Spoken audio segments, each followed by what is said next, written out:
Look, at Daytona Beach, Florida, no clouds yet, blue sky, good sign for race day at Daytona International Speedway. Hello, everyone. Welcome to Grid Life Pre-Race for the 2025 Daytona 500. I'm Joe Samdiego, and with me we have Matthew Bro from Grid Network TV and Tanner Smith from PitBoxPress.com. Jackson Todd from 36xracing.com will join us later in the program. A big thank you to our Patreon investors calling the show, Mark, Robin, David, and Matthew, for investing in the Grid Network each and every month. You too can invest. Link in the video description. Help us stay on the air, get to the racetrack. And of course, Super Chat right here on YouTube. Much welcome. We'll thank you on the air. Update the leaderboard. Amber leads everyone when it comes to Super Chats and Buy Me a Coffee.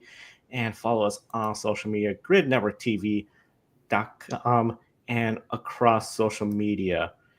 Now, gentlemen, let's get started. Daytona 500, often referenced as the Great American Race, holds a special place in the hearts of many NASCAR fans. Of course, Ken Squire famously made the term Great American Race synonymous with this race. 41 cars, 200 laps schedule. There's always a potential for overtime. One winner will take home the Harley J. Earl Trophy. And this year, we've had multiple practice sessions. Very excited to see the two practice sessions. We had a qualifying dual race, final practice session. And then past years, we did not have that. We just had cars unloaded, hit the track for qualifying, duels, start the race. Matthew, starting with you, considering all the track time everyone has had, will today's race bring a noticeable difference in the racing product that we'll see, or will it be the same as the past few Daytona 500s, especially the unpredictable nature of this race? Okay, first off, I want to say thank you for everyone tuning in. And man, it's about time NASCAR's starting, guys. What the heck? I'm so super excited. But Joe, absolutely, I think there's going to be a difference just because of NASCAR granting the opportunity for these teams to utilize multiple practice sessions. Qualifying, I know, and even we saw a lot of the teams not even utilize all of the practice sessions, which is very interesting.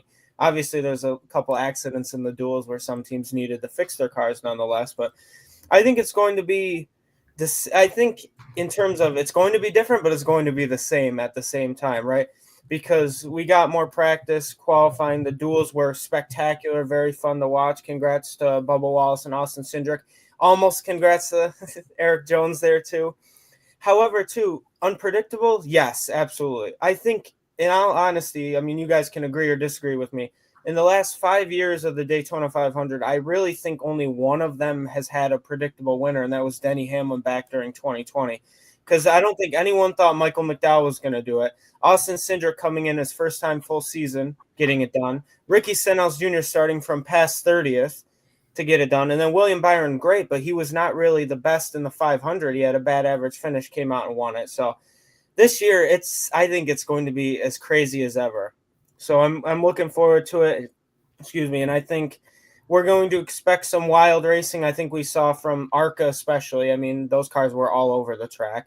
The trucks, I think that had a great race as well. It's just a lot of guys are going to be making moves a little too early, I think, because now they're more accustomed to the practice, this car. The weather is going to be great, at least for a little bit. So I think they're going to be racing to beat the weather that's incoming. But yeah, I mean, I'm just so excited. Can you tell? But I'm looking forward to this, guys. Yeah, and to, piggyback off of what you said, Matthew, I am also super stoked for today. Obviously, we've gone several long weeks without racing, having to, fill our time with football and basketball. But now we get back to wheel.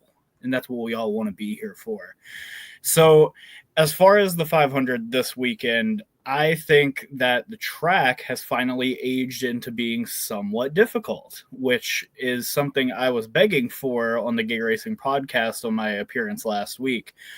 I think that the wind has played a big factor as well in some of the light exit of the turn crashes that we've seen, especially in the truck race with I believe it was Caden Honeycutt and Tony Brightinger both kind of, got loose coming out of turn 4 and unfortunately brought their trucks around. But I think that the turbulence in the air, just the overall weather, and the antsiness that it can provide will definitely make for a race closer to 2021's event versus, let's say, 2024's, where the intensity of it didn't really ramp up until closer to the end, where the big crash obviously happened and wiped out about half of the cars. So I definitely suspect that we'll have a little bit more of an unpredictable race. So it could be a day for an unpredictable winner. Could be an unpredictable winner. Of course, we're showing the starting grid and the race winning odds. Helio Castreros near the bottom, but at the very bottom, Cody Ware plus 1,500. It's just something where it's going to be really interesting to see how this all turns out in today's race. The last 5 years, as you talked about, we've seen winners come from all over the place. But the big thing, outside the top 10, the last driver to win from inside the top 10, Austin Cindric, 2022. Last time the pole sitter has won the Daytona 500. We're talking Dale Jarrett, the year 2000.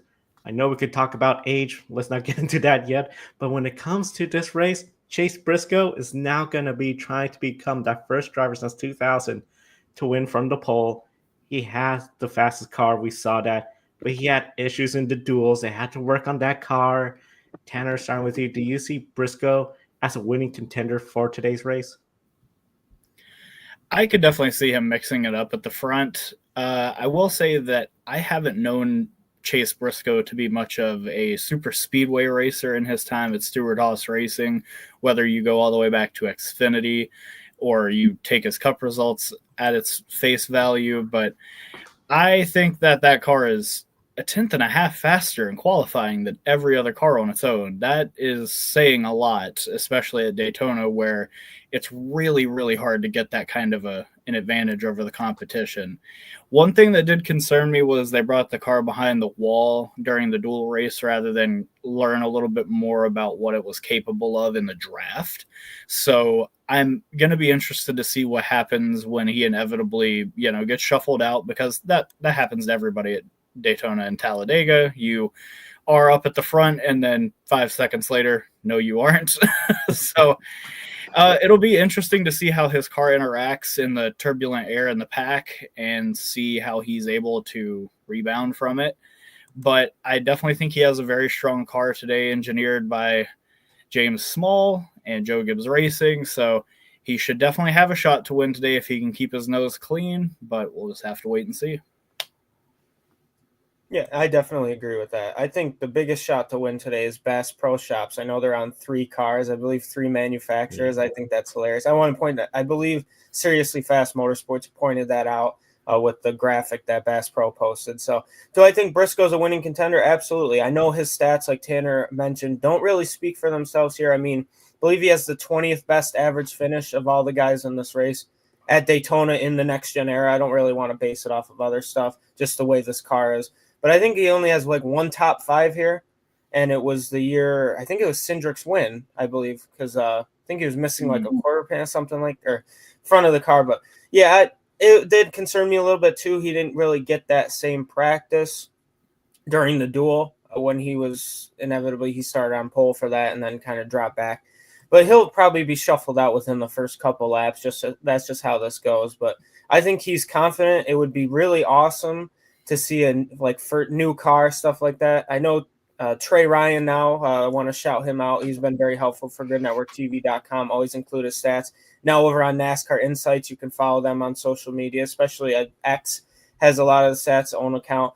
But he pointed out, like Joe had previously mentioned, it's been 25 years since a pole sitter did it. I hope Trey's somehow telepathically listening to this. When's the last time someone had won from pole in like a new start? Or maybe that's never happened, but just won in their first time in a new car, new team. So it'll be interesting to see. I think Briscoe's definitely got a shot. I think the 41 cars in the field have a shot, to be honest with you. So I can't really tell you any different, but it's going to be exciting. And I think him now with Toyota, I think you knew something was off when Toyota won the pole for this race for the first time ever. That means something's in the water down in Daytona Beach. So I guess we'll see what happens. It's going to be very interesting to see what happens. Chase Briscoe, my opinion, this is his opportunity. Joe Gibbs Racing, great equipment. Stuart Haas Racing, he joined just as things started going down. He got that win at Phoenix. He'll love to show that he's here to stay for a while. This isn't just filling the seat for a few years because we know the driver development program Toyota has. He'll love to prove he belongs there, put pressure on his other teammate drivers to perform and prove they belong at Joe Gibbs Racing. In the chat room, encourage everyone to participate. J Dog says hello. Thank you for watching. Then Scott Lynch. Will the weather today win? If the sun shines, I think we could see Chase Elliott in victory lane. There's a different vibe with him. Chase Elliott, after that win at the Clash, he does seem to have a little bit more confidence, and nobody seems concerned at all about Hendrick Motorsport speeds in qualifying. The duels, they showed up. Don't count out that number 9, and that'll be a huge win. Of course, trying to do what his dad did, win the Clash and the Daytona 500 the same year. Big difference. The Clash was at Daytona when that occurred. Right now, let's go back to Toyota. There are 11 Toyotas in this field. That's a big number compared to past years where they've only had the Joe Gibbs cars struggle when it came to green flag pit stops because they just did not have the number of cars. So this year, you got those 4 Joe Gibbs Racing Toyotas. You got 3 from 2311, 3 from Legacy Motor Club. Plus, we have Martin Truex Jr. in the 56. So overall, we got a good number of Toyotas that could go out there and run to the front. Martin Truex Jr., I have to say, has to be one of the sentimental favorites, considering he's not running full time, potentially his last Daytona 500, and of course, his father passed away not too long ago. Daytona 500 win will mean so much for him and his career.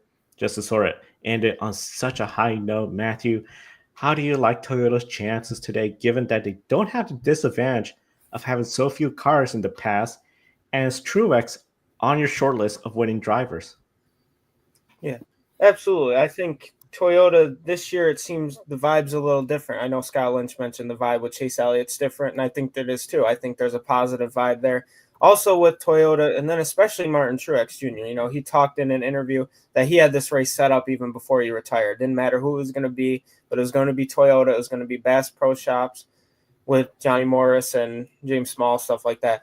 So I think for Toyota, is there a disadvantage? I wouldn't say that this year. I mean, it's exciting to see more of a balance now with the manufacturers in the sport. I know there's rumors with possibly another one coming in the truck series. I know we'll have guys like Ben and Brandon talk about that coming up this week. But for that, it's like, I think their chances are good. Now the field's kind of more split than usual. You got 4 JGR cars, 3 2311 cars, 3 Legacy Motor Club, and then Tricon Garage. Remember, they, as of right now, they won with Corey Heim. I don't know how the Parker Kligerman appeal will go, but I think Truex is going to be on the short list of winners. You know, he's one of these past champions that never got it done. I know Jordan Bianchi just tweeted off to my left here. Kyle Larson, Keselowski, Kyle Busch, Blaney, Chase Elliott, and Martin Truex Jr. are all champions that have never won this race. And I think Truex Jr. has got to be on the short list of the favorites. He has the 5 most points here at Daytona in the next gen era. So I think he could definitely be up there. And then with Tricon Garage at lucky number 56, he's got a lot going for him. And I know we joke about Kyle Busch, 20 years of trying. Truex Jr., it's 21 years of trying to get this done. So I think he definitely is going to be a favorite here today. I think that he could be.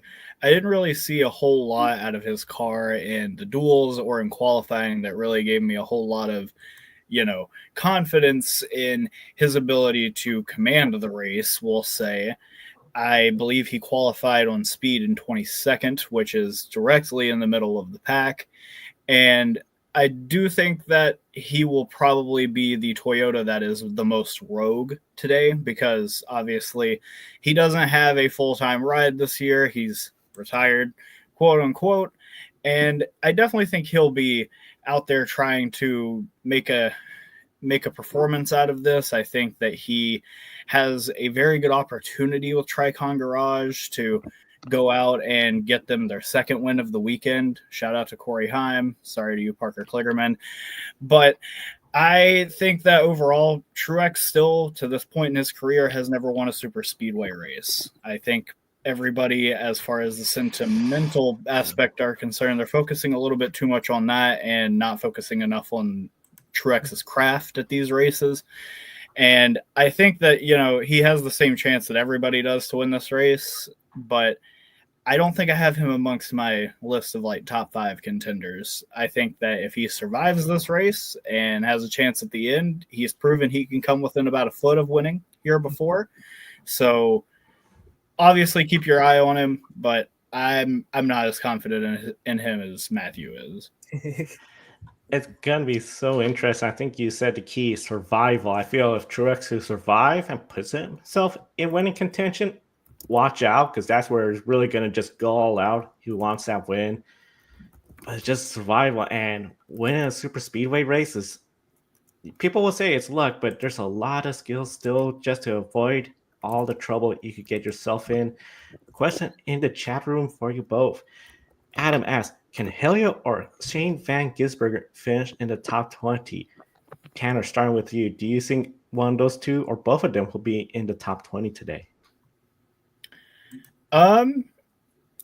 It's anyone's guess because of how these races usually go, but I think I've seen enough from SVG in particular to know that he tends to take care of his equipment and can definitely make his way to the end of these races. I mean, he was in pretty solid position last year in the Talladega Spring race before that inevitable last lap wreck decided to take out 75% of the field. So I definitely have some confidence that he can earn a top 20 today, but Helio, I'm not as confident on, mostly because I didn't really see a whole lot of him in the dual race. Unfortunately, he got swept up into that accident. I would really like to see Helio perform today. I really want to see him have a strong run. And to be fair, in the ARCA race, he performed very well. He finished top 5, I believe, and unfortunately got wrecked after the flag, which was very awkward. I think that the Trackhouse cars having 4 on the field will be a benefit to them, but at the end of the night, it all matters about how well you get through the crashes and how much damage you are able to plow through. So we'll have to see, but I would really like to see both of them come out and have a strong run. Yeah, I definitely agree. I think this is one of those tracks. I don't think it. I mean, Travis Pastrana almost had a top 10 here, and these are like motorsports legends. SVG, whether you like him or not, is one of the best in motorsport history. Helio Castroneves is one of the best in motorsport history in terms of obviously Indy 500, so on and so forth. I think both of them can get a top 20. I don't know if they will. Obviously, the most ARCA thing that's ever happened in ARCA was Helio getting wrecked after the race. I just remember I'm like, this is cool. Shout out to Wendy's. I was eating Wendy's, funny enough. I sent you guys a picture in the Grid Network group chat. And then all of a sudden, like, we're watching the race. I'm like, why is Helio on the wall again? And it's like, dang. But, yeah, I think to answer Adam's question, I think, yeah, they both can get in the top 20. Will they? Guess you got to tune in to Fox to see. I'll be honest with Helio. He seems to have been in the wall so often. If he survives, yeah, he could be in the top 20 because I think there'll be enough cars that'll crash out. Shane Van Gisbergen, I have more faith he will be in the top 20 for sure. I would even say top 15. It's just, again, the unpredictable, the big one is what's going to strike everybody at some point, whether you're ahead of it and you miss it or you're behind it and you got to get through it. It's going to be something else. One driver should be up front all day, but you just never know. Bubba Wallace won the dual races, has 2 second-place finishes here in the Daytona 500. Tanner, is this the best opportunity for Bubba to win the Daytona 500? I would definitely rank it high up on the list, up there with 2021 when he came feet away from winning that dual race over Austin Dillon, who he also unfortunately lost out to in the Daytona 500 in 2018. I clearly see the speed in this car. This McDonald's fry box that they've got souped up for today is clearly very quick in the draft and can handle the track very well. And I know that Bubba is a very strong super speedway racer. Obviously, in the Gen 7 era, this next gen car, he hasn't exactly had the results to back up how good he is at these races. But I think that considering how much of a drastic departure it was from how the Gen 6 drove on plate tracks, it's a little bit more understandable that he failed to adapt as quickly. It seems like most of the field hasn't adapted to this car, and we're in year 4 of it now. So it was nice to see him be able to, really rise to the occasion and win his first official race with Charles Denique on the pit box. So he's definitely on my list of contenders. And if I hadn't already kind of, thrown my stone out there and said who I was going to pick a week ahead of time, I might have had him as somebody I would have selected today. Absolutely, I can agree with that. I mean, you look at Bubba Wallace and his Daytona 500 resume. Obviously, his first ever Daytona 500, just feet away, Austin Dillon, the 43 car. Remember with his mom, Desiree, they're crying in the interview. I mean, he's passionate about this. And you could see even winning a dual race. I know it's not much to many, but he was excited. I mean, baby Bex was there with his wife, Amanda. Bubba Wallace has some confidence, and you can really tell. I know the way he drives, you could tell it's based on confidence because he's got the talent. He's in the equipment. And for him to, he's the Daytona, he has 5 top 5s at Daytona, 3, I believe, in the 500, and 2 runner-up finishes. I mean, that's got to hurt. He comes so close so many times. And then even in the duels, losing Austin Dillon, but finally getting it done this year. He's tied for the best average finish in the next gen era at Daytona with Kyle Busch. So with a 9.3, I mean, that's pretty incredible for, Kyle Busch as well. So do I think this is his best opportunity? Yes, because he's confident. He's got a new crew chief, which, I mean, they're 1-for-1 technically in races that count for points because obviously he's tied with Austin Cindric for the points lead. They get 10 for the duels. I know that for the winners, so I know that started a few years ago. I think this is his best opportunity to win the Daytona 500. I think he's confident in that McDonald's fry box. I think that was very clever on Tanner's part. It's that car is as fast as the drive-through as soon as they give you your change, they got to park you because they're making the food. So that's the timers keep going, and I think he's got to be confident this one. So I would say yes, this is his best opportunity. I would have to say I do believe this is his best opportunity. The dual win, the confidence he's showing. It's just going to be so hard, of course, as we talked about. The race is just so unpredictable. But looking at the top 10, I mean, it is pretty much very diverse. We have 3 Chevrolets, 3 Ford, 4 Toyotas. The Chevrolet drivers, one thing that stood out, they're all from different teams. William Byron, 5th with Hendrick Motorsports. Ty Dillon with Colleague Racing, which of course has an alliance with Richard Childress Racing, and Ross Chastain with Trackhouse Racing. Now, last year, when the playoffs started, the only Chevy driver not in the Hendrick Motorsports in the playoffs was, of course, Daniel Suarez. He got that win at Atlanta. Last lap pass. Atlanta raced very similar to Daytona. Tanner, is this a sign that Chevrolet might be working closer with their teams to try to get them all towards the front, or is this just an effect of the super speedways? Because we've always seen RCR come up towards the front. The rest of the year, they seem to be missing, though. I mean, I think this is more of an indication that Hendrick Motorsports is probably not getting all of the preferential treatment in Chevrolet this week, at least. I mean, as I explained in our grid chat yesterday, I am very well aware that RCR is super strong on the super speedways in the Xfinity series, and the same goes for the Cup series. These are tracks that Richard Childress very much values and sees how many fans can be packed into that stadium. So he knows how many fans he could possibly bring along after a very, very great win. I think that if the Chevys were smart, they would work together today, but I have seen many, many times where they kind of just play off their own script because there is so many of them that I'm not sure that we'll see them down the stretch really try to link up, but it was very encouraging to see Colleague after a really tough 2024 come out in 2025 with a lot of speed at Daytona. So hopefully that can carry on into the year, and AJ Allmendinger can kind of become a fringe playoff threat. I don't really have a whole lot of expectations for Ty Dillon, but it was really nice to see him show some speed in this qualifying effort and in the dual race as well.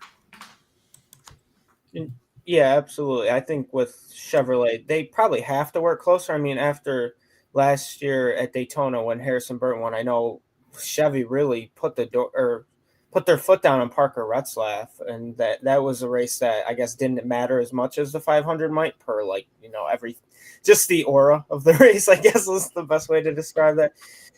But I think there's a lot of Chevys. I mean, there's more of them. So I guess, is that an advantage or a disadvantage, right? There's more friends, but at the same time, there could be more mistakes made with more enemies, So it's going to be interesting to see. And Suarez was a mere inch or two away from having, was it Blaney or Kyle Busch finished second in Atlanta? I can't remember off the top. Blaney. It was Blaney. So that was a mere only Hendrick Motorsports making the playoffs for Chevrolet. That was like the one, because then I believe Chris Buescher would have gotten in on points. So it's like, you got to work together, and they're the strongest manufacturer in the sport's probably history in terms of like champions and stuff like that. I am going to say something feels great about this Colleague Racing team today. I don't know what it is. I don't know if it's because I didn't get enough sleep. I don't know if it was because I was drinking Circle and they were affiliated with Colleague with Daniel Hemrick, but Ty Dillon and AJ Allmendinger for this race, something about them makes me feel like they're both going to be in the top 10 for a lot of this race. I don't know what it is. I don't know. I don't expect a lot from the whole season, but I know there are campuses where RCR and Colleague, they're really close to each other, obviously, if they have a technical alliance. So I think, I'm not going to say that's an upset, but Allmendinger and Ty Dillon, just with the Chevrolet, if they work together, that's kind of what I'm alluding to. If they work together on super speedways like they need to, it wouldn't shock me if those two guys were in the top 10, even the top 5 here at the end of this race. But now this is going to be like the worst age take ever. We're going to have to tag age NASCAR when they both are like 38th and 39. So we'll see what happens. It is so unpredictable, Chevrolet. I just feel the super speedways are just such a different animal, where RCR is always fast. Then the rest of the season is like, where are you guys? Maybe they'll turn around this year, because Kyle Busch first year with RCR got a couple of wins. Was looking good. Last year, nothing. If Colleague could have an improved year and not just rely on the road course wins with AJ Allmendinger, that could be great for Chevrolet.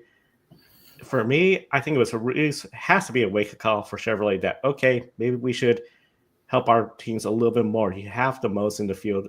You only had one team in, and then, of course, we saw how Bowman got DQ'd at the Roval.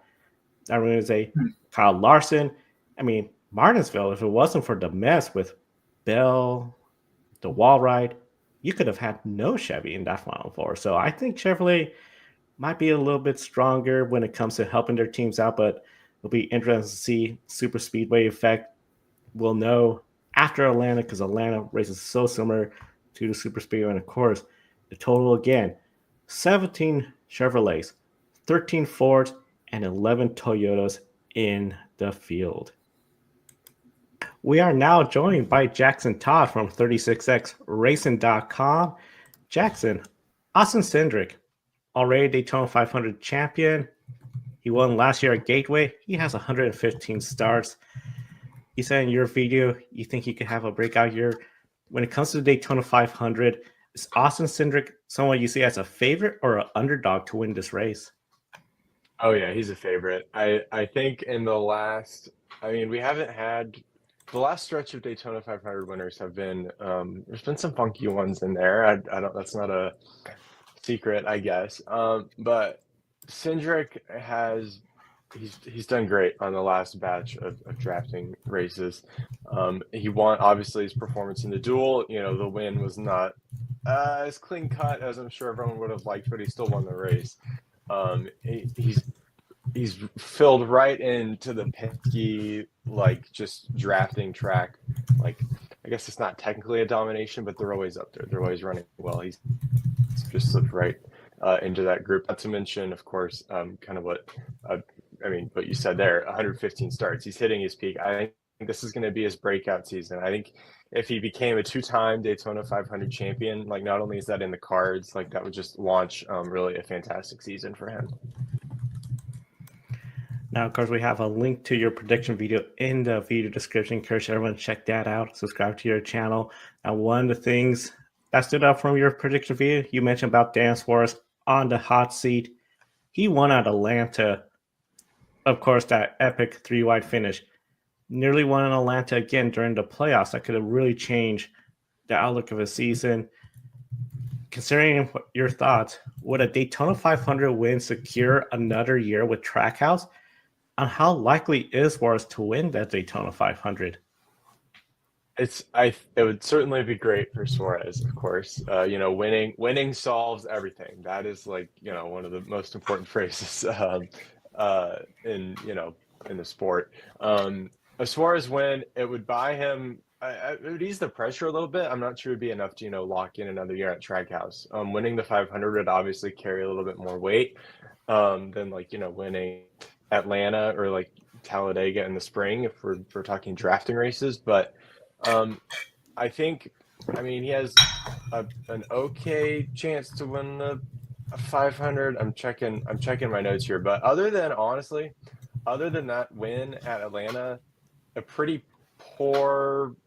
He finished okay at Talladega last fall, but the running position wasn't great, and then nothing at Daytona in the fall. So Suarez, I don't see him as a candidate to win the race this week, and I mean, it would be great for his career. I think honestly for Suarez, it feels like Zilch is coming in.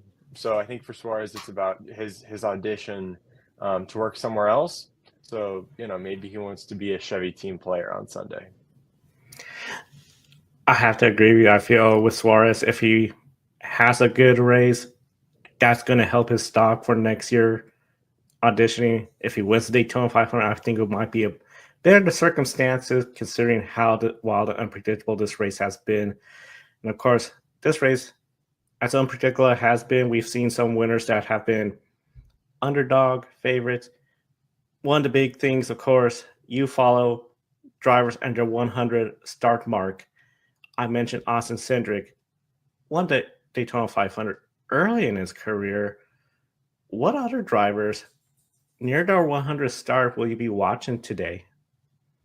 Yeah, this 100 start thing, I feel like I've been kind of riding this wave for a little bit, and I feel like the masses are, are really starting to pick up on it. Steve Lehart, I've noticed, is really talking about it a lot. Austin Cindric, we mentioned he's at 115. I think it's his breakout season. Some other guys to watch. Chase Briscoe. He's coming into JGR. It's kind of you say there's low expectations, but there are expectations for Chase Briscoe coming into that car. I think even someone like Justin Haley. I think we're talking about Spire here in a minute, but he might beat somebody to keep an eye on this week. But I think the most talked about underdog to the point that he's become a favorite, Todd Gilliland. He's at 108 starts here, and he is driving in a Ford. He's doing great. He's at the top of all of my rankings here of what I look at for drafting tracks. He's been knocking it out of the park, and we know what the Fords can do, and I expect nothing less in this race. So Todd, if I had to pick one particularly to pick, it would be Todd Gilliland. But if you're looking beyond Todd Gilliland, I think Chase Briscoe is someone to pay attention to. And Chase Briscoe started on the pole. That makes it a lot easier. So just victim of the circumstances with this race, pole sitter have not won the Daytona 500 in such a long time. Dale Jarrett, 2000. Briscoe will love to be that driver to end that streak. Going back to Todd Gilliland, of course, Front Row, Spire, Legacy Motor Club. These three teams, quite a good number of drivers. Many would consider mid-pack teams, but of course with Front Row, they have won at Daytona, Talladega. Eric Jones, he has won at Daytona. Of course, that's what Joe Gibbs racing earlier in his career. Nearly got that second dual race, controversial finish of the time in the caution. which of those three teams do you anticipate will have the best day? And are we talking about top 10, top 5, or I think as you mentioned with Gillian, maybe an upset winner? Yeah, I think if I had to assign upset winner, top 5, top 10 to those teams, it would be front row. That feels like the best candidate for an upset winner. Whether it's Todd Gilliland, I mean, I don't know about Gregson and Zane Smith. Zane Smith was like good on the practice charts. I feel like this is the least meaningful practice chart of the season. But Zane Smith was up there on it. And Noah Gregson hasn't been perfect on the drafting tracks, but Todd Gilliland obviously is a standout from front row. A top 5, I think Legacy Motor Club. If I remember correctly, John Hunter Nemechek finished pretty well in this race last year. I hope I'm not making that up. And Eric Jones obviously nearly winning the duel, making it to the line first in his duel. And this would obviously be a huge chance for them. Like Legacy Motor Club that has not had the speed over the last season really as a whole. A win in the 500 would be massive for that team, or even honestly just the top 5. And then Spire, I think Spire's going to have a good year. I think they're gonna make some gains this year, but I don't see a Daytona 500 win quite in the ballpark for them. I think Haley is going to get back with Spire and get back to some decent runs, but I don't see a Daytona 500 win for them. I'd put them in that a solid top 10 effort from that team. Last year, one of my bold takes was John Hunter Nemechek was going to have a great year, potentially one win. Started the Daytona 500 with a 7th place finish last year, but the rest of the season just was nowhere.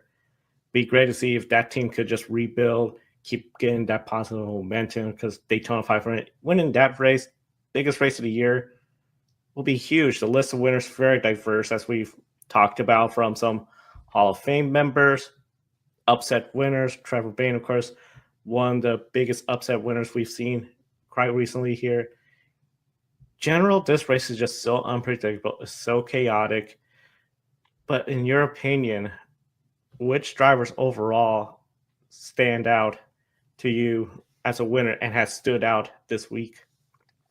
I was not expecting the confidence that we saw from Joey Logano in his interviews before the duels. I feel like the 3-time champion Logano has a different energy about him than 1-time, 2-time champion Logano. I feel like I really didn't see that coming. And then on duel night, the confidence that he just came in with just interviews talking about the Ford speed and their abilities. Like that really stood out to me. And obviously, keep talking about how powerful the Fords and Penske is on the drafting track. So that really stood out to me.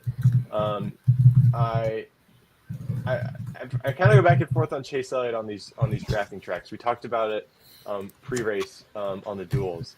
Can he, is Hendrick getting better? We talked about that with Tanner, and finished 8th in his duel race, which is a good day. He led 15 laps in that duel.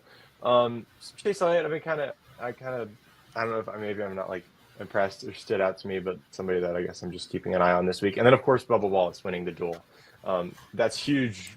It's just huge after not winning last year. Obviously, teammate Tyler Reddick had a fantastic season last year while Bubba missed the playoffs. So I think Bubba Wallace is another driver that stands out to me this week. All them great drivers, potentials to get a win. Of course, Jackson Todd from 36xracing.com. Link in the video description to his website and his NASCAR prediction. Thank you so much, Jackson. Taking a look at the weather. Rain is still in the forecast, but you can see one of the big things of NASCAR have moved to startup. We don't have 50% or more, so hopefully that works out to where we could get the full race in. And before we continue on with the program, we want to give a couple of shout outs from the chat room. First off, Jason, thank you so much for the super chat. We'll really appreciate the $5. That's going to go far in helping our team out here at the Grid Network. Devin going with Eric Jones. Nicholas, Chris Buescher for the Daytona 500. That's going to be really exciting. And Jason, Just excited we are finally here. No rain, please. Yes, again, we're just hoping for no rain today for the Daytona 500 because this is the big race. I feel the last few years, especially last year, it was just such a bummer to not have the race on the Sunday we've all been waiting for and just again be delayed. Taking a quick glance at that webcam at Daytona Beach, Florida, you can still see sun, you can still see blue sky. Of course, this is facing the Atlantic Ocean. The storm center is going to be coming from the west, so if that camera could turn around, we'll have a better idea, but we don't at the moment. But overall, we're just very excited to see Daytona 500 racing. And before we get more into the weather, Tanner, Matthew, when it came to Jackson Todd's comments, was there anything that stood out to you? Because we know he talks about the 100 star, everything with that. What comes to mind, Tanner? Yeah, so I definitely lean with Jackson that Austin Cindric is absolutely a candidate for the win today. He obviously has done this before, and he's clearly got a lot of speed this weekend and proved his prowess at the dual race on Thursday. So I would definitely agree that he is going to be a favorite today. As far as the 100th start drivers, well, there aren't a whole lot of them, but I don't really have much to add on that note. As far as Suarez winning the 500, I actually do think that he is an underrated super speedway racer. So I think that it is possible he could go out there and win, but I didn't really see a whole lot of speed out of that team as a whole in the dual races or in qualifying. So I'm really not sure how well they're going to perform today, but I will say this: a Daniel Suarez Daytona 500 win would absolutely help keep him in the fold at Trackhouse if there is any smoke to the fire that he is on the hot seat. So I definitely think if he were to win today, it would absolutely bolster his chances. An early playoff bid would absolutely be beneficial to him, and to already be coming into Mexico City, where I think he should be the favorite to win that race, having already won a race, it will put him in the best possible position to collect a second win there. So I definitely think that he has a chance today, but we'll have to see. As far as the Spire Front Row and Legacy Motor Club question, I think that Eric Jones is probably in the best position to win today out of all of those drivers. Obviously, Justin Haley and Jones have both won here before, and Front Row as a team have had some success here with Michael McDowell. But as I mentioned with Gay Racing Podcast earlier this week, Front Row is probably in for a rude awakening this year. They don't have a single driver on their team to have won a race at the Cup Series level. You have all drivers under 4 or less years of experience. It's not really a confident feeling I have for them. So I would definitely lean towards Legacy Motor Club with Jimmy Johnson, who, as I said in our preseason predictions video, still has that dog in him. I expect him to come out there barking like he did during the dual race. So him and Eric Jones could definitely have a strong run. And, I mean, John Hunter could also be there. Who knows? So, yeah, as for drivers that have stood out to me, Bubba Wallace, Eric Jones, Austin Cindric, I was very surprised by Jimmy Johnson being able to stay up there and actually contend a little bit. I think that his entire mission in that dual race was to help either Eric or John Hunter win. So he was inches away from succeeding. And I think that he's clearly got a strong car himself and clearly knows how to navigate his way through the pack. And it was also really nice to see a third line finally develop at a super speedway track, let me just say. And hopefully we'll see more of that today. Yeah, absolutely. I'll touch on Jackson's always a great addition to Grid Network as well with 36xracing.com. And just so, I mean, I just love bringing everyone from all different backgrounds of motorsport to different websites being able to have a chance here. But I'll run through like what Jackson's saying. Is Austin Cindric a favorite or underdog? I think he's a favorite. I think him, and then I know I'll touch on Suarez. I think they're two drivers that we look at, and I just don't think we give them enough credit in this sport. I remember when Austin Cindric was first coming in, I believe he won the second ever Xfinity race I went to at Pocono, if I'm not mistaken it was. But Austin Cindric's one of those guys that you look at him like, oh, he was great at like road courses. He came in when he was driving the 33 for Penske, I know in 2021, did very well. And then he comes out and he wins the Daytona 500. And it's like Cindric, and then he goes this year or last year wins a Gateway. It's like Cindric's a lot better than what people give him credit for. So I think he's definitely a favorite. I think his first one, he was an underdog. He's a dual merchant, I think the joke is, because he just does so well in the duels, and then he does so well in the 500. So I'll be looking out for that. Drivers near their 100th star I'll be watching today. One of them that I know comes to mind, it would have been 2022 Xfinity champion, I believe it is. I think Ty Gibbs he's the one Gibbs guy that seems like, I know Tanner mentioned on our prediction show, which please go tune into that. There's some funny moments with Jimmy Johnson and the dog. I like you guys to tune in for as well, what I mentioned. Minx is still going strong, by the way, just to let you know. But I think Ty Gibbs is one of those guys to watch. I think he's due. I mean, he's been due for a win for a very long time in this series. And if you look at guys like, Chase Elliott, William Byron, guys who took a little bit to get their first win, but when they did, they took off.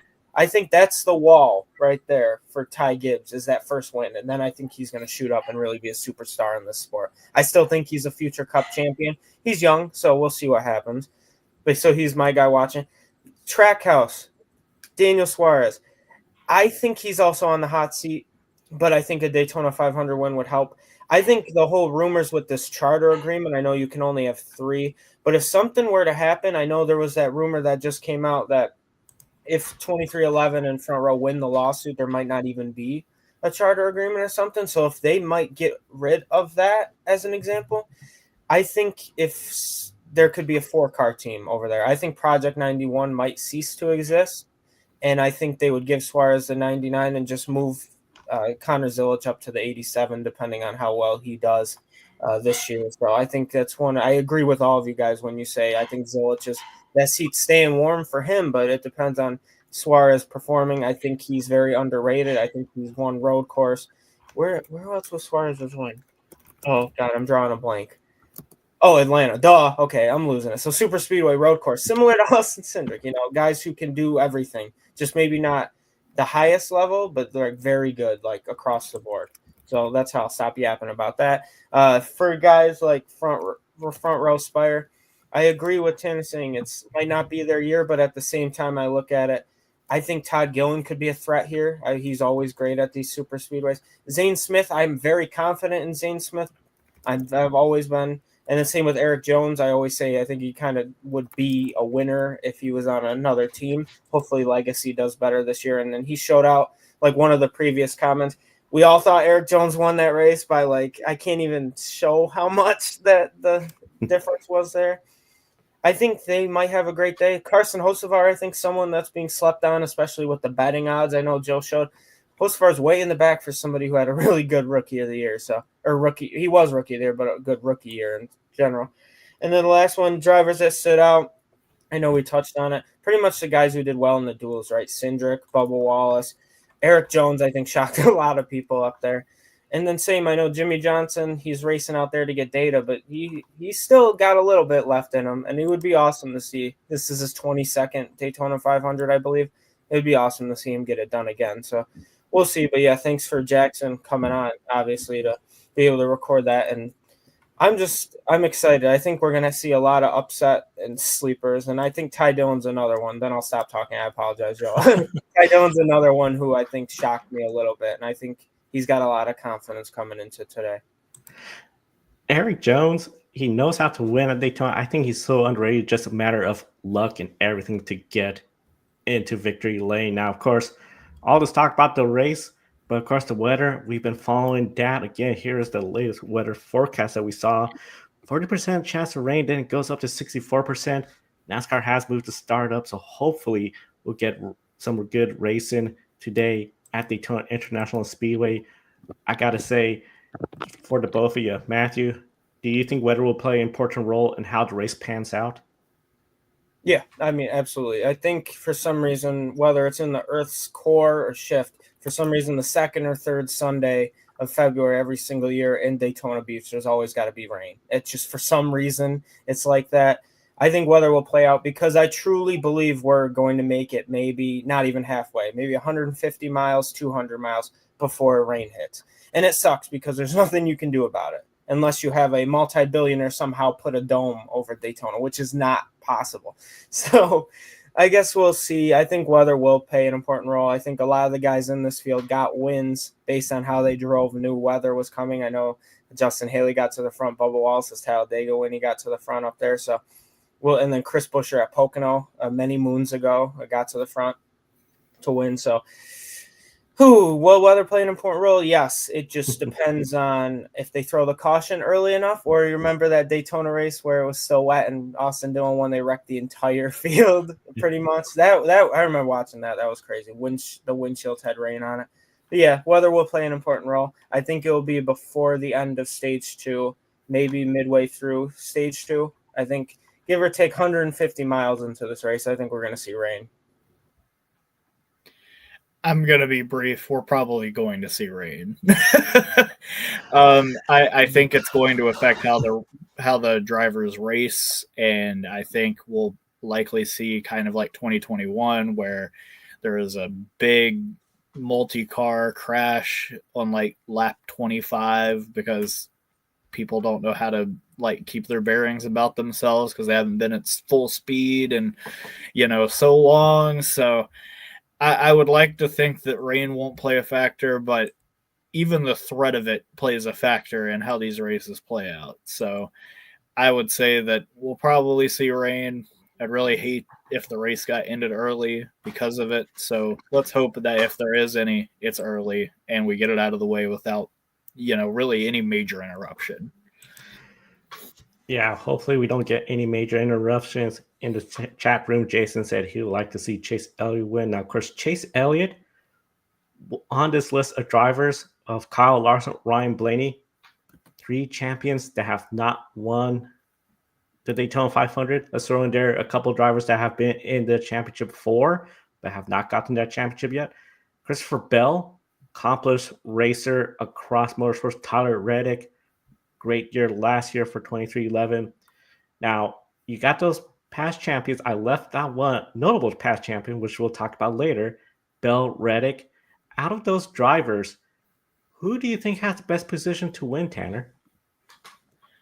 I would say Ryan Blaney. He has had such a magnificent career on these super speedways. He certainly has a knack for getting the job done in spectacular fashion in a lot of these races. And if you go back to timing and scoring and how things are actually supposed to work in the sport, like how they did during the duels, Ryan Blaney was ahead at the time of caution in the 2020 Daytona 500, but the win was still awarded to Denny Hamlin for whatever reason. So he's technically already won this race once before, like if we're being, fully technical about it. And, he's due, honestly. Like, I thought that he would get outside of Cindric and pass him, and it would be a 3-wide finish with Bubba Wallace on the bottom, Cindric in the middle, and Blaney on the top. But Cindric abruptly closed the door on him in 2022. So I expect Blaney to have a very strong day, and he can only hope that he makes it there at the end. But I think that this could be the start of a very, very strong campaign for the 12 team. Yeah, absolutely. I can agree with that. I think I want to touch on who I don't think it will be, and it was Tyler Reddick. For some reason, as great as Tyler Reddick is, one of the best, can do everything except Daytona. I mean, if you look at Tyler Reddick's Daytona 500s, his best finish is 27th. And it's just like, dang, like how can somebody be so great at everything they do in motorsport except for the Daytona 500? So he would be my guy not on the list. But guys like Kyle Larson, do I think he's due? Yeah, but do I think he'll do it? No. Chase Elliott, another one. I think with the way Hendrick performed, I think he can get it done. However, I don't think he's on that list. Another guy to mention who's really overdue, I think, is Brad Keselowski. I think he's going to be one of those guys. It's like one of the best to ever do it in the sport, going to be a Hall of Famer, but somehow champion, but not 500 winner. Similar to, I know we're going to touch on a guy right after this too, who's done that same exact thing. If I had to choose, I think it would be both Blaney and Christopher Bell. I agree with Ryan Blaney. I mean, it was just, well, I agree with Tanner about Ryan Blaney. He's one of the best at super speedways. And looking at Daytona, he's won at Daytona before, just not in this race. If you count what he should have won 500, he'd have 2 wins at Daytona. He's got 4 top 5s, 7, I believe, top 10s. So it's like Blaney's like one of the best super speedway drivers out there. Then you look at Christopher Bell, a guy who's not known for super speedways, but he's got 3 top 5s at Daytona in general. He's got a dual win as well. So he's one of those guys who I think could be in one of the better positions to win. I think Christopher Bell's another guy, as talented as he is. I'd put him in the top 3 in the sport right now. I still don't think people give him enough credit because of how he's on a historic team where he was with 2 future Hall of Famers with Hamlin and Truex Jr. at the time. I just still think we overlook Christopher Bell, and then obviously with Kyle Busch too. So he was on one of the greatest teams historically ever assembled, and he still didn't get the credit he deserves. So I'm looking into that. I think out of those drivers, probably Bell, probably Blaney, but Keselowski is another one I didn't think we mentioned that is very overdue that I think could get it done. Yeah, Keselowski, good point. Forgot to mention Keselowski, another past champion of the series, has not won the Daytona 500 now. One driver a lot of people have been talking about, and he is, for me, is a surprise. I don't know about you all. At plus 900, the favorite to win, Kyle Busch. Kyle Busch is starting 21st. DraftKings has him as plus 900. 20th attempt to win the Daytona 500, and he is with Richard Childress Racing. So, of course, so many people are looking at the parallels between him and Dale Earnhardt Sr. in 1998 when he got his one Daytona 500 win. Considering the stage of his career, if he wins the Daytona 500, he'd probably be a one-time Daytona 500 winner unless he comes back the next year and doesn't do a repeat. Matthew, is Kyle Busch a contender or a pretender for winning the Daytona 500 today? I truly believe everyone's really a contender. Maybe not Tyler Reddick. Then he'll show me up like Stenhouse did a few years ago. But with Kyle Busch, like I mentioned earlier when you're talking about Bubba Wallace, Kyle Busch has the best average finish, tied for the best average finish. He scored the most points at Daytona in the next-gen era. He won Talladega. He's one of the greatest in the history. If not, I'll just say he's the greatest in history. When you compare him to Dale Earnhardt, history is definitely something. I think that's why DraftKings probably has him at plus 900. I think Kyle Busch could have qualified last, barely made it in, only made it in because of the charter on speed. And I think DraftKings would have still put him as the favorite just because of the way history is. And Kyle Busch is just a dang good race car driver. I know he had the worst year of his entire racing career, but Kyle Busch is another one of those guys. You never can count him out, regardless. He reminded me of Max Verstappen a few years ago.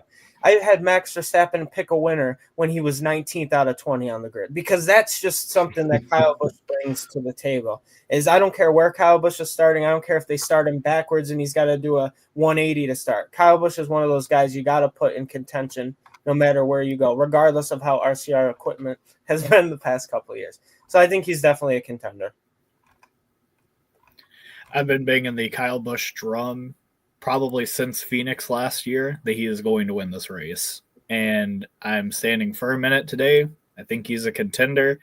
He has so many overlapping parallels with Dale Sr.'s 1998 Daytona 500 victory, especially considering that he lost his 19-year record winning streak, which means he won every year at least once coming into last year and then failed to win last year.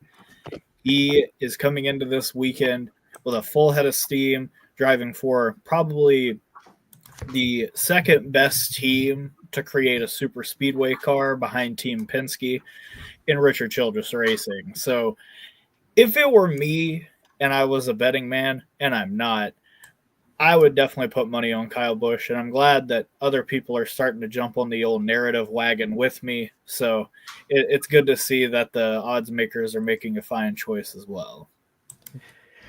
Interesting point. Dale Earnhardt Sr. in 1988, when he won the Daytona 500, he had gone winless in 1997. more parallel between him and Kyle Busch.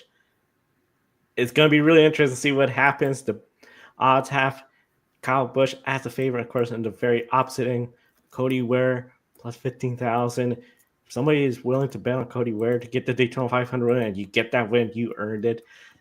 There are so many drivers, though, that have accomplished a lot in the NASCAR Cup Series, but there might be considered underdog drivers from mid-pack teams. And there's just some just looking for that big career win. Chris Buescher, a couple wins. He said one of his biggest win has been the Bristol night race. Ross Chastain got a couple wins with Trackhouse Racing. He'll love to have a crown jewel race of the Daytona 500. Cole Custer back in the Cup Series. What better way for that new Haas factory team to get a win? And even Alex Bowman, so often seen as the fourth Hendrick driver, that, oh, you're there. He would love to get a Daytona 500 win, be up there with William Byron and beat Kyle Larson and Chase Elliott to win a Daytona 500. Tanner, which of those drivers do you think will find themselves in winning contention? Obviously, I think Chris Buescher has a very, very strong shot. He is driving a Ford for Brad Keselowski and Jack Roush and the Fenway Group. Obviously, he, as Matthew pointed out, has gotten it done at Daytona before, not just in the duels, but in the summer race in 2023. So he definitely has a knack for these kind of tracks. He is extremely fast in the draft and knows really when to make the right moves. And I'm sure that Brad and Ryan Preece will be lining up right behind him late in the race to help him get to the victory. But out of those, Buescher would be my pick, and second would probably be Alex Bowman. I like Ross Chastain, and it would be very sentimental for him to win the Daytona 500, considering it's in his home state of Florida, but he tends to be a bit more unpredictable than the races themselves at these kind of tracks, so I don't really have him in my list of contenders, especially with how little speed Trackhouse as a team showed coming out of the gate. Yeah, this is honestly one of the toughest questions because I could honestly see all of these guys being in either the top 5 or top 10 just by the way these races go. I mean, Chris Buescher's the best, I would say, out of these guys. However, though, if you look at who scored the most points at Daytona in the next-gen era of these guys, Alex Bowman. I mean, he was very close to winning it last year, the 500. He's got 2 top 5s, 3 top 10s here. He has the 4th most points scored of all drivers in this race at Daytona in the last 6 races, it would be. So he'd be a threat, I think. Cole Custer is one of those guys. He went down. He did what he needed to do. He kicked butt in the Xfinity Series. He deserves to be up here in Cup again. I think he could be a threat. You never know. Those Haas factory team cars in the Xfinity Series were doing really well. Then, unfortunately, a couple silly blocks and then some wrecked race cars too. But I think they wrecked other race cars. They were up front though. Both Sam Mayer and Sheldon Creed. Ross Chastain, though, just the inconsistency of him worries me a lot because seems like he's always up front at these super speedway races. Like last year in the 500, then gets spun. I believe he won Talladega, if I'm not mistaken. So it's like one of those guys who he can be a threat anywhere. But after the whole, I'm not a conspiracy guy, but it's like after that whole Hendrick Motorsports incident at Darlington, it's just like we have not seen the same Ross Chastain I think that he's really capable of as a driver.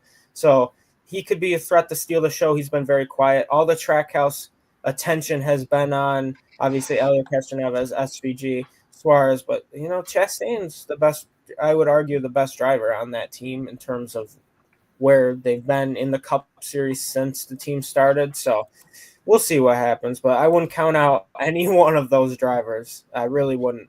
Bowman might be – I would argue Bowman might be the best bet out of all of them, but same with Chris Buescher. They're like neck and neck. Great group of drivers, all of them loving to get that big win. Now, one driver you mentioned, Shane Van Gisbergen, he's in his first Daytona 500 with Trackhouse full-time racing. And he's carrying the 88, which has won the Daytona 500 with Dale Jarrett and Dale Earnhardt Jr. Teammate, Project 91, Helio Castroneves, he has hit everything but the pace car, I felt, this weekend. And one of the things that still surprised me, even after seeing everything he has gone through, he's been super positive, seems to be really enjoying it. I just feel like if that was me, my hair would just be, and I'll just be like, I still have one more 500-mile race to go. My goodness. And Scott Dixon has said he would like to try to enter Daytona 500. Now with this rule of the provisional where a world-class driver is guaranteed in, Matthew, can we see more drivers from outside the NASCAR circle come in with this rule? And any drivers do you think you'd like to see take advantage of this? I mean, yeah, absolutely. I hope so. And I want to clarify, I mean, the rule. A lot of people don't realize that. I really think they're only going to need to use the rule at maybe the Daytona 500 just by the base of how many entries there are usually. The Daytona 500 is usually the only cup race that there's almost more entries than spots available. And people also don't realize, I know Helio's hit everything but the pace car too. that was funny because it's really true. It seems like he's been involved. If there's an incident, that Wendy's machine's a magnet to it. So, but a lot of people don't realize because he took the provisional, they're really just racing for free there. I know NASCAR is really advertising and not really a money-making sport, but at the same time, it's like they got everything to lose here today. They really do. So there's no financial gain really, except maybe attention for Wendy's and Trackhouse Racing. So, but like I said on the prediction show, any of those supercar guys, whether it's Brody Kostecki, Will Brown, Brock Feeney, Cam Waters, Chaz Mostert, please come to NASCAR. Obviously, you saw the excitement of SVG coming over. That was really one of my favorite moments as being a part of Grid Network, was watching SVG win that Chicago race. And then same thing with, I want to see Scott McLaughlin over. I know it'd be tough because obviously Chevrolet and IndyCar, Penske's Ford, put him in a car. Let's see how he does because I know he would be good. Scott Dixon, just all these guys. I think this provisional is absolutely an awesome thing. I don't think it's going to be utilized as many people realize.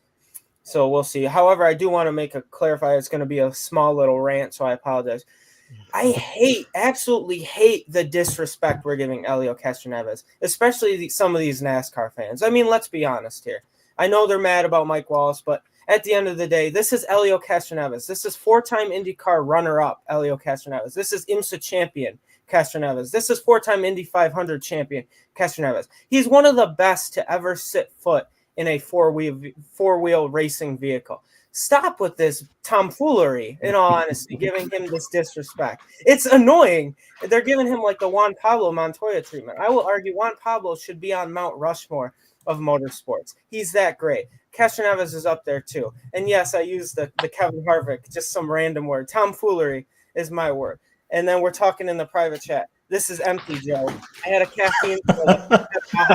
It's so frustrating, guys. I know I'm ranting, not being as professional, but we can't keep giving Castroneves this disrespect. This provisional is an awesome thing for this sport, especially to bring these drivers to this sport. I know some of the drivers hate it, but you want attention to the sport. It's all marketing. It's all advertising. You got to bring guys from other sports. And they brought SVG. They're bringing Castroneves, Travis Pastrana, guys like that. So that's the end of my rant. I think this is a great thing. I think we're going to see more drivers, and hopefully. And yes, Ben, exactly. I'm going to read that. But Matthew drive open the race. That's literally how people act. It's I don't even know, guys. My head's going to pop off. I shouldn't have taken the caffeine pill. I was so tired. Oh, God. But, yeah, he's right. I hate to say it, but that's how some people act. And I was so excited I got to see, when I went to Watkins Glen, see Juan Pablo race. Growing up, one of my favorite drivers of all time just because of the success in motorsport. And seeing him in person for 2311 was amazing. So that's why I'm still excited for like Castroneves. And I know Ben doesn't love the provisional. I can agree with that. I mean, everyone's entitled to their opinions too. And then with the hate for Helio, it shouldn't be warranted. That's stupid. I hate when people be hating drivers for no reason. But yeah, so I'm sorry. I'm gonna mute myself. I appreciate you guys for letting me rant for a little bit. Tanner's gonna have a more mature answer. He usually does than me, so I'm just gonna let you guys talk, and I will shut up. Matthew coming in hot. All right. So as far as the open exemption provisional is concerned, here's my short wish list. At the very top, Sir Lewis Hamilton. I want him over here. I want him in a stock car because we already unfortunately lost the opportunity to have Michael Schumacher be in the car all those years ago. Right below him is Joseph Newgarden, two-time Indy 500 champion, back-to-back, two-time IndyCar Series champion. I want him in an oval in a stock car. Somebody please get that done.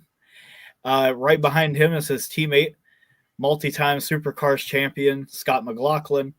He has shown that he can drive a stock car. He drove Joey Logano's championship car at Surfers Paradise all the way back in 2019. It was a very impressive showcase, and his adaptability to the IndyCar definitely gives me a lot of hope that he can come over to the Cup car and get up to speed very quickly. And right below those three is Sebastian Loeb. I know that might not be a very common name for some of you, but I remember watching Speed Channel as a kid and seeing this guy just absolutely dominate the rally series. And I would love to see him give a stock car a shot just to say that he did it, more or less.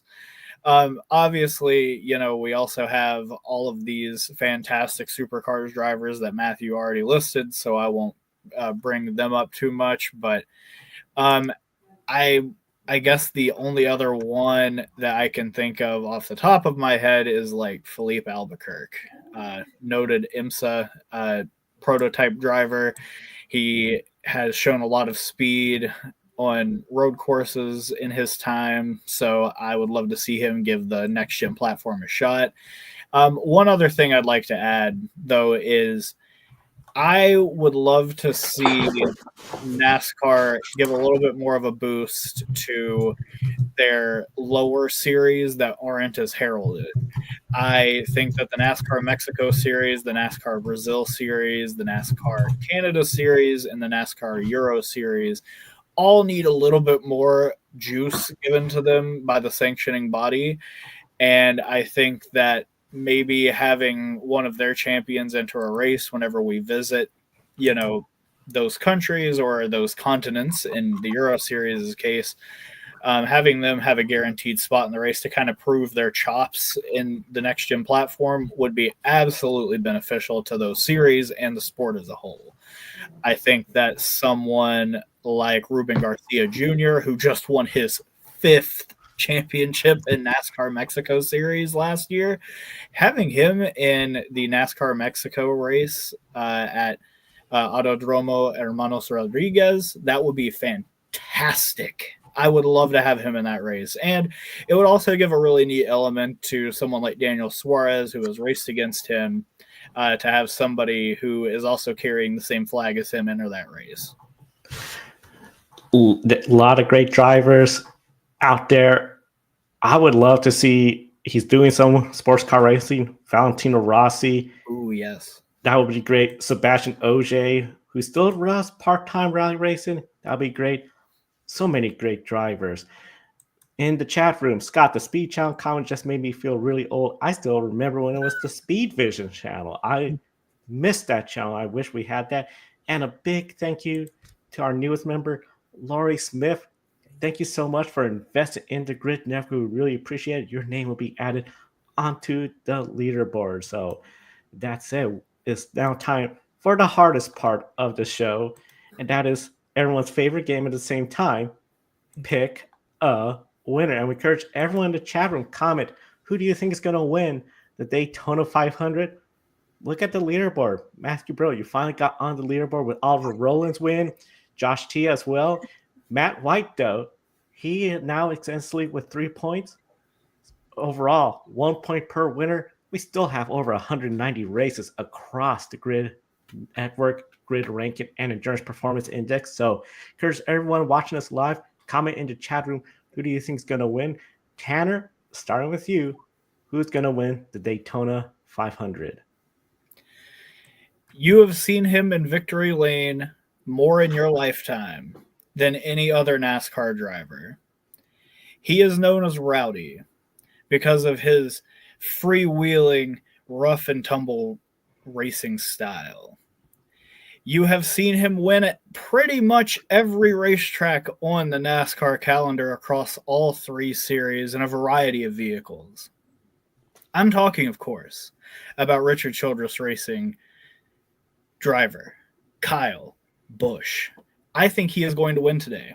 I think he is finally going to bring that streak down, and he'll have no more question marks in his career after this.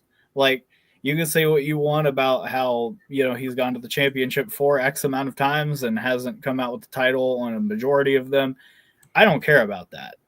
This is one of the greatest drivers we have ever seen strap into a stock car, and he deserves to finally win the Great American Race. And in NASCAR, history has a way of cycling around and repeating itself in a lot of interesting ways. And I just think that it's time for Kyle Busch to finally come home with the Harley J. Earl Trophy.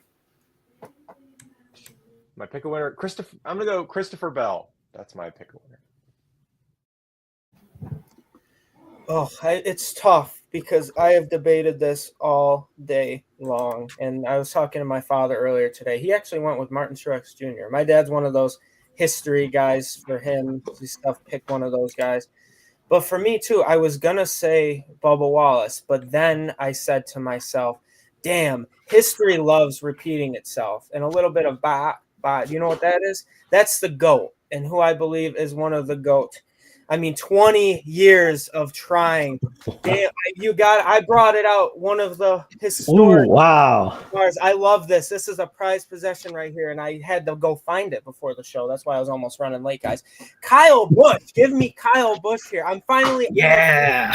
See it here. I was going to go Bubba Wallace, but I can't because Kyle Busch is probably the guy. I say Richie Evans from Rome, New York, one of the guys. But damn, Kyle Busch has got to get it done. That will feed families a Kyle Busch victory here today. I will be happy just to see it happen. So I'm going to go same thing as Tanner. Give me Kyle Rowdy Busch to get it done. And if he doesn't, I will be genuinely upset. Lots of picks in the chat room. Nicholas, Chris Buescher, or Kyle Larson. Kobe, Brad Keselowski in the number 6. Scott is going with Noah. Well, he could do it. Let's see. Adam. He is Chase Elliott. So that's going to be really exciting to see who's going to win the Daytona 500 Curse. Everyone in the chat room watching, be sure to comment. For me, my pick a winner, I've been thinking about for quite some time. I love the Kyle Busch story. It's just so unpredictable.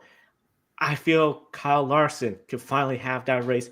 He could finally not crash out, not have bad luck. That'll be great. But I'm going to go with a driver that has come close, and he has won at Talladega multiple times. I'm going with Ryan Blaney. He's going to get that win, put forward in victory lane, and start his championship season because I think he's an early favorite for the champion. It could be really interesting to see how this all turns out. The Daytona 500 is going to be starting out in about 10 minutes over on your local Fox station. Be sure to tune in to Fox. If you've got the Fox app, Fox Sports app, you can probably find it there. Motor Racing Network, MRN, Sirius XM radio as well. And then check your international coverage. Don't forget, Joshua Birch from Grid Network, and of course, JBM Motorsport. He's doing his live watch along on YouTube. So you could always watch the race, listen to his watch along, participate with folks in the chat room that love motorsports.